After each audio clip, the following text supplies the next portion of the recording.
Imagine uma delegacia pequena no interior de Minas Gerais, onde o ventilador de teto range como um suspiro cansado e a luz amarela pisca devagar, como se também estivesse exausta de ver tanta dor sem poder fazer nada. Sobre uma mesa de fórmica rachada, há uma pasta de inquérito que ninguém abre há 18 anos. Dentro dela, entre depoimentos amarelados e fotos desbotadas, existe uma única folha que não deveria estar lá. Uma carta escrita à mão, dobrada com cuidado, como quem guarda um segredo que dói demais para ser dito em voz alta. A carta começa assim: se alguém ler isso é porque eu já não consegui mais carregar sozinha. Ele sabe, ele sempre soube. Mas o silêncio foi mais forte que a verdade. Ninguém leu essa carta. Ninguém perguntou por quê.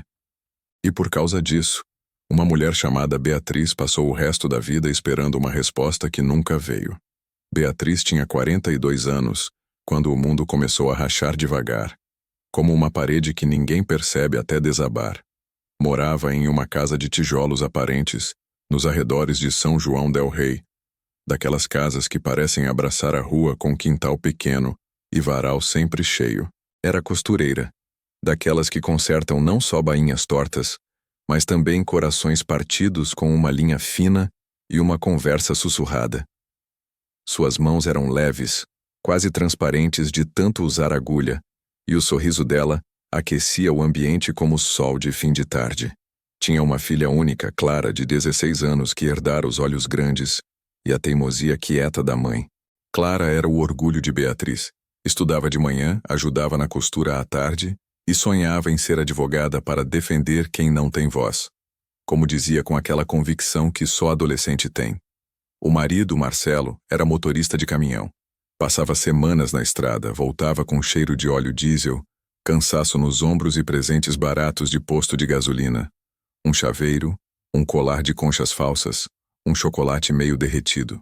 Eles se casaram aos 19, cresceram juntos, brigavam como todo casal, mas sempre se acertavam com um café quente na cozinha à meia-noite e um me perdoa que saía mais nos olhos do que na boca. Beatriz dizia para Clara: o amor não é perfeito, filha. É teimoso. Ele volta quando a gente menos espera. E ela acreditava nisso com uma fé quase religiosa. Mas nos últimos meses Marcelo mudou. Chegava mais calado. Olhava o celular com um sorriso que não era para ela. Dormia virado para a parede como se quisesse desaparecer antes de dormir. Beatriz sentia o cheiro de um perfume doce na camisa dele. Via bilhetes amassados no bolso que ele queimava no fogão, quando achava que ela não estava olhando. Perguntou uma vez, voz baixa, para não acordar Clara: tem outra pessoa? Ele negou com raiva. Disse que ela estava imaginando coisas, que o trabalho o estava matando, que ela via demônio onde não tinha. Beatriz quis acreditar. Quis tanto que guardou a dúvida como quem guarda uma ferida aberta, esperando que cicatrize sozinha. Uma noite de sexta-feira chuvosa, Marcelo saiu dizendo que ia pegar uma carga urgente em Belo Horizonte. Beijou a testa de Beatriz, abraçou Clara com força demais, daqueles abraços que parecem despedida sem ser, e partiu. Não voltou na segunda, nem na terça.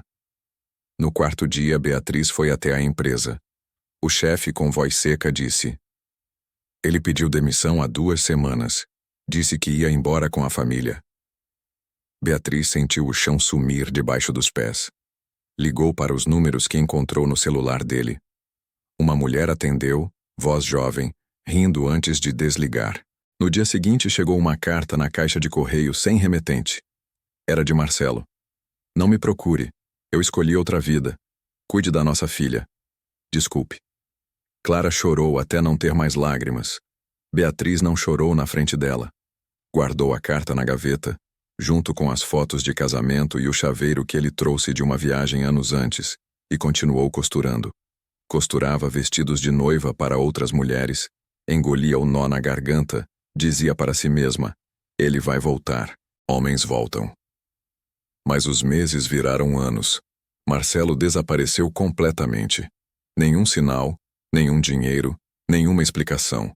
Beatriz trabalhava dobrado, emagrecia, os cabelos brancos surgiam como fios de neve precoce.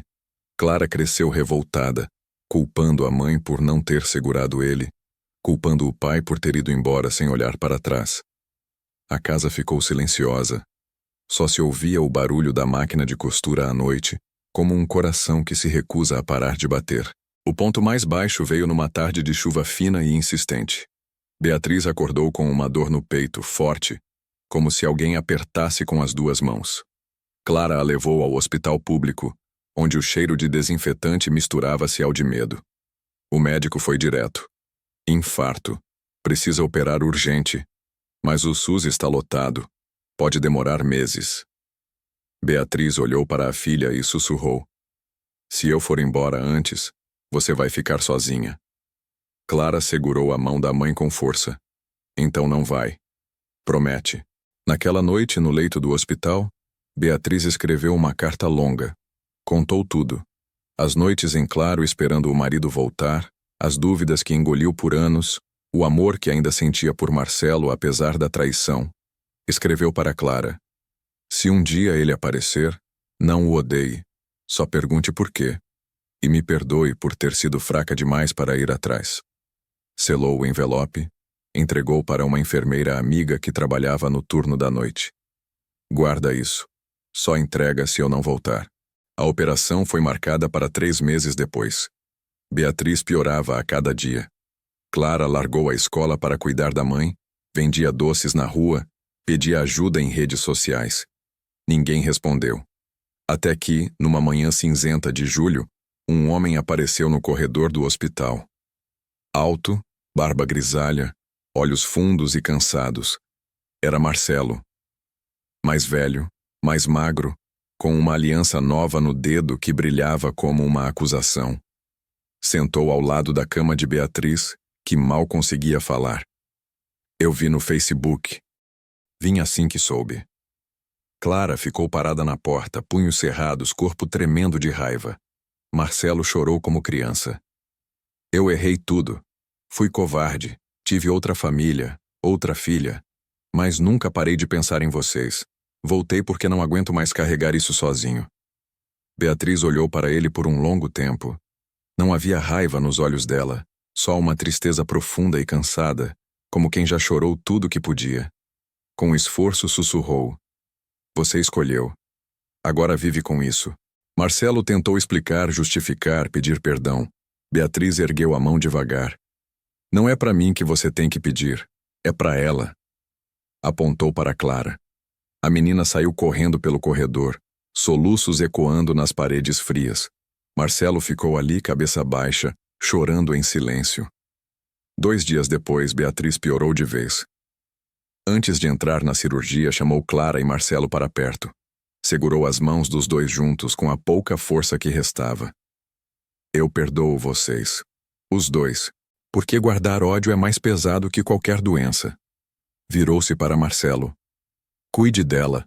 Não como marido, como pai. É o único jeito de consertar alguma coisa. Marcelo assentiu, lágrimas caindo no lençol branco. Beatriz sorriu fraco, um sorriso que parecia vir de outro tempo. A vida não conserta tudo, mas às vezes deixa a gente tentar. A cirurgia não deu certo. Beatriz partiu naquela mesma noite, em paz, com as mãos entrelaçadas da filha e do ex-marido. Marcelo ficou, não como marido, mas como alguém que, pela primeira vez na vida, assumiu a responsabilidade. Ajudou Clara a terminar os estudos, pagou terapia para ela, visitava todo fim de semana com café e pão de queijo, como Beatriz fazia.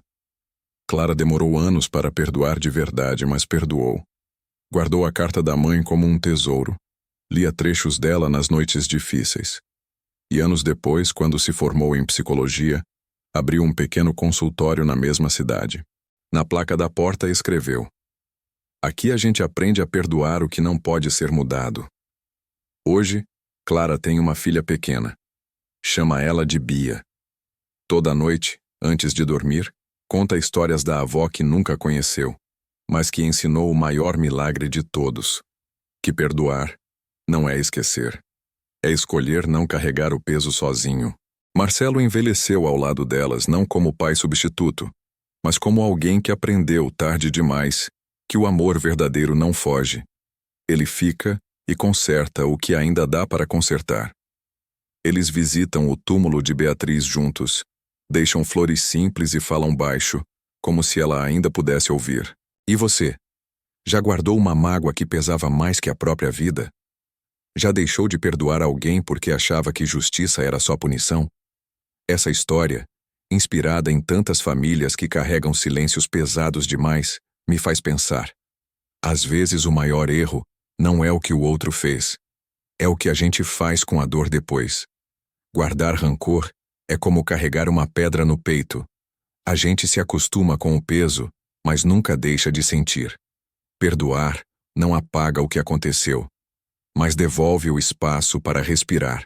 Se isso tocou fundo no seu peito, se você sentiu um aperto ou um alívio quieto, compartilhe com alguém que precisa ouvir que perdoar não é fraqueza, é a maior força que existe.